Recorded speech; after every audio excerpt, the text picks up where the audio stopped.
Welcome, ladies and gentlemen, to Battle Access TV for this next episode of Squadrons of DCS. This next squadron's name is synonymous with aggression and excellence in the realm of DCS. This server is the holy ground for people looking to excel and fight against the best of the best. And joining me today for a change in conducting this interview is our Lady Cadet Ariel from Battle Access Squadron. Hey Charlie, I am so excited to be here. Who do we have with us today? Well, representing Phoenix Virtual Fighter Bomber Squadron is a commanding officer Maverick. Alright, cool. Hey Mav, welcome to Battle Access TV. How are you? Hey guys, I am doing very well, thank you very much. I'm very happy to be here. Thanks for having me. Awesome. So Mav, your squadron has been around for a really long time. How did you guys start out? Yeah, the squadron has been around for 13 years now. This is our 13th year in existence. We were formed in March of 2006, well before I started flying in DCS, by our two fleet commanders who are Ed Man-O-War Green and Paul Polecat Johnson. The squadron was actually born from the death of another squadron, which was called the 69th Panthers. So when that squadron collapsed and the members from that squadron left, some of those members went on to create the 104th Squadron, and that's how the 104th Phoenix came into existence. All right, that's nice. So, Mav, we have seen you guys destroy the opponents and your adversaries flying your new F-14s along with your old F-15s and F-18s. But is there any particular airframe that you guys like and why? Well, we don't stick to just one airframe. You mentioned the main airframes that we fly are Western American jets, so the F-15, the F-14 and the F-18. As a squadron, those are really our main focus. We are slowly starting to transition to a carrier-based squadron, predominantly focusing on the F-18 and the F-14 and also the Harrier jump jet. But because we've flown the F-15 Eagle for so many years, we still fly that very often, especially in PvP competitions, because the F-15 is such a powerful beyond visual range platform in the real world and also in the DCS world. So we do have some members that fly the MiG-29, the Su-27 and the J-11. However, our main focus is the three aircraft that you mentioned, the Eagle, the Tomcat and the Hornet. Alright, sounds cool. All right, Mav. So my next question to you is, what is your training like? And the reason I'm asking you this is because at Battle Access, the training lasts for around 4 months, depending on the availability. But our guys have told me that yours is pretty exhaustive. So would you like to tell me a little bit about it? Yeah, our training is exhaustive is probably the right word to use. Our training program lasts for at least 12 months. When a cadet is brought into the squadron and given their cadet wings, regardless of their ability in the jet, they will remain a cadet for at least 12 months. Some of the reason why this happens is, again, similar to yourselves. It depends on the availability of the flight instructors, but the main reason why we do that is to make sure that the person that's coming into the squadron is actually a good fit for the squadron. So it's very important for us to make sure that the personalities, the new people that we are bringing into the squad, fit in with everybody else that's in the squad. So we keep cadets as a cadet for a whole year so that we really get to know that person and get to see how they make decisions under pressure, how they deal with the stress of being in a very high threat environment, both in a public server but also in competitive PvP matches such as the Satal series. And it mainly just gives us the opportunity, like I said, to really get to know the person that's coming in. And our weapon training program takes a long time for us to pass on the amount of knowledge that we've acquired over the 13 years experience that we have, to pass that on to the new cadets. We have something called operational conversion unit.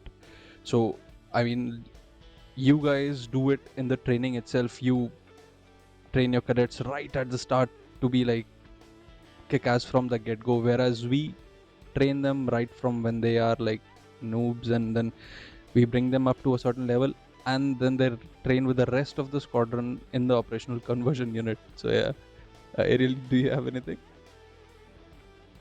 Well, I certainly agree that being in your squadron certainly seems like it is a lot of hard work, and I guess that's why you guys are so good. Anyway, Thanks. moving on to my next question, Mav. Uh, how does your wife or girlfriend react to you investing so much time and money into DCS? Well, for me personally, I've been very lucky with the girlfriends I've had in the 10 years that I've been flying in DCS. They've been very understanding that this is, rather than watching sports on TV or playing football or soccer or anything like that, that this is my main hobby. This is what I enjoy doing. I don't like playing golf or any other things like that. I would rather actually sit at a computer and basically simulate being a real fighter pilot than going out and doing anything. But really, I don't think they sort of understand a little bit, but it's never really been a problem. But I think flying in DCS or flying in any sort of flight simulator is something that you can be very passionate about, and I think it's hard for other people who don't share that same passion to understand what the appeal is and why you would want to do that. If most of the people that are passionate about flying in DCS have been aviation fans for most of their lives, not everyone is lucky enough to be in a position to be a real fighter pilot. Being a virtual fighter pilot in DCS is sort of like a good substitute for not having the chance to do it in real life. Well, you're a very lucky man, Mav. Very lucky, if I may say so. So, Mav, tell me, what are the learnings from DCS that one can implement in the real world? That's an interesting question. I suppose it depends on how you are conducting yourself in DCS. If you are a member of a squadron, then there's a lot of opportunities for people to display a lot of leadership skills, and those skills can transfer into not just the online gaming community, but what you do in the real world with your workplace, and also in a social setting with friends as well. Also, the discipline required in DCS at a high level, especially when you're dealing in very high threat environments or very highly competitive multiplayer competitions. That requires a lot of personal discipline to not only survive at that time, but to empower yourself with enough knowledge and enough understanding of how your aircraft and systems work, and also how the enemy's aircraft and systems work. So taking that disciplined approach of having to research and really put the time into studying just what you need to do to make the correct decisions and be a good fighter pilot could transfer into anything else in the real world with regards to work, or even to an educational point of view. If you're passionate about flying in DCS and you empower yourself with learning material and improve your knowledge, then you can easily transfer that to learn anything else outside of DCS in the real world. All right. Alright, so Mav, you were talking about the discipline that is required to fly. You guys have been doing phenomenally well in the SATAL series, and I mean, you've won a couple of these before as well. So discipline requires structure, and keeping that in mind, what is your ranking system like? Yeah, discipline does require structure, just simply because there needs to be accountability. People need to be responsible for their actions, and there needs to be someone who can hold individuals accountable. So we do have a rank system within the squadron. It's loosely based on a US Navy carrier squadron. So the two members that started the squadron and who own the squadron, Man o' War and Polecat, they are our fleet commanders. And then I report to those guys. I am the squadron's commanding officer. And then we have 104th Iron Mike, who is the senior flying instructor. And then we have our flying instructors, who then report to the senior flying instructor. We don't have ranks, for example, like lieutenant or junior lieutenant or anything like that. The only ranks really that we have are at the more senior level. And that's purely just from, you mentioned about the discipline there, so that we can dictate how the squadron operates both on the ground and in the air. We need to have a set rank structure so that basically one person or one or two people can make decisions for which direction the squadron's going to go in. A lot of problems that many squadrons have now. I've been flying in DCS for 10 years now, and I've seen this happen an awful lot with lots of new squadrons that start, or even existing squadrons that have this problem. When you have too many people trying to decide which direction the squadron should go in, it creates chaos. That you really need to have one or two people who are in charge of which direction the squadron's going to go in, or else it just becomes very unorganized. There's a saying that we have in the UK. I'm not so sure if it's as familiar over in Asia, but there's a saying that we have in the UK that you can have too many chiefs and not enough Indians. So if you have too many people trying to be in charge, it's going to be a mess. You need to have there needs to be a set structure of people who make the decisions for the rest of the squadron to follow, so that it doesn't devolve into chaos. All right. So you were talking about your trainings and ranking system. So when you recruit guys, are you looking for something particular while recruiting them? Yes, we only recruit people who have been flying on either our server or have been flying in DCS for more than 1 year. So different to how your squadron or how other squadrons operate, we actually don't recruit people who are noobs, as you put it on earlier on. So we don't recruit people who have no knowledge of what they're doing. However, that does not mean that we only recruit people who are of a very high skill level. Right. For us, the most important thing is someone's attitude, because we can take the worst pilot in the game and we can train him to be one of the best pilots in the game. But if someone has a terrible attitude, generally speaking, that's not something that we can change. We do try to be honest with if we identify that there's a problem with someone's attitude, we approach them about it and express what our concerns are about their attitude and give them a chance to change. If they don't change, then they're basically asked to leave the squadron. And we have had that happen a few times with some cadets that have came on board who initially displayed a very pleasant and professional attitude, but as the months and weeks went past, the true person came out to the front, and we realized that, hey, this person's going to end up causing us problems and friction with the other members in future, so we got rid of them. So for us, it's not necessarily about how much skill someone has. If they're dedicated to DCS, i.e. if they've flown for more than a year and they have a good attitude, then it's someone we're interested in taking on to train. All right. So next question has been added by Ariel.